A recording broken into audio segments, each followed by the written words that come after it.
ହେଉଛି ନବମ ଶ୍ରେଣୀର ଛାତ୍ରୀ ଟୁଲିକାନ୍ତି ରୋହିଦାସ। ଆଜିର ଏହି ଏକ ଦିନରେ ମୁଁ କହିବାକୁ ଯାଉଛି ଫିଲେରିଆ ନିରାକରଣ ବିଷୟରେ। ଫିଲେରିଆ ଏକ ବଂଶଗତ ରୋଗ ନୁହେଁ। ଫିଲେରିଆ ଏକ ଡିଆଁ ରୋଗ ଏବଂ ଫିଲେରିଆ ସାଧାରଣତଃ ବର୍ଷା ଦିନରେ ଦେଖାଯାଇଥାଏ।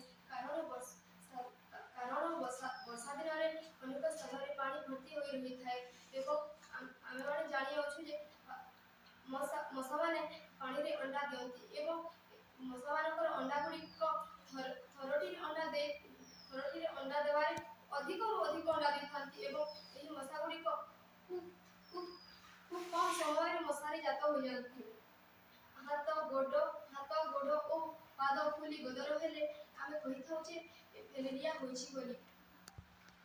ମାତ୍ର ଏହାର 8 ରୁ 10 ବର୍ଷ ପୂର୍ବରୁ ଏହି ଫିଲେରିଆ ରୋଗ ସଂକ୍ରମଣ ହୋଇଥାଏ। ଏହି ପ୍ରାରମ୍ଭିକ ଅବସ୍ଥାରେ କିଛି ଲୋକଙ୍କୁ ଜ୍ୱର ମଧ୍ୟ ହୋଇଥାଏ। ଏହି ଜ୍ୱରକୁ ବାତ ଜ୍ୱର କୁହାଯାଏ। ଫିଲେରିଆର କୀଟାଣୁ ଗୁଡ଼ିକ ଅତି କ୍ଷୁଦ୍ର। ଏହି କୀଟାଣୁକୁ ମାଇକ୍ରୋଫିଲେରିଆ କୁହାଯାଏ। ଯଦି ଏହି ଫିଲେରିଆ ରୋଗରୁ ମୁକ୍ତ ହେବାର ଅଛି ତେବେ ଆମେ କିଛିଟା କାର୍ଯ୍ୟ କରିବା। ସେହି କାର୍ଯ୍ୟ ଗୁଡ଼ିକ ହେଲା ଆମ ଆଖପାଖରେ ପାଣି ଭର୍ତ୍ତି ହୋଇ ରହିଥିବା ସ୍ଥାନର ପାଣି ଗୁଡ଼ିକୁ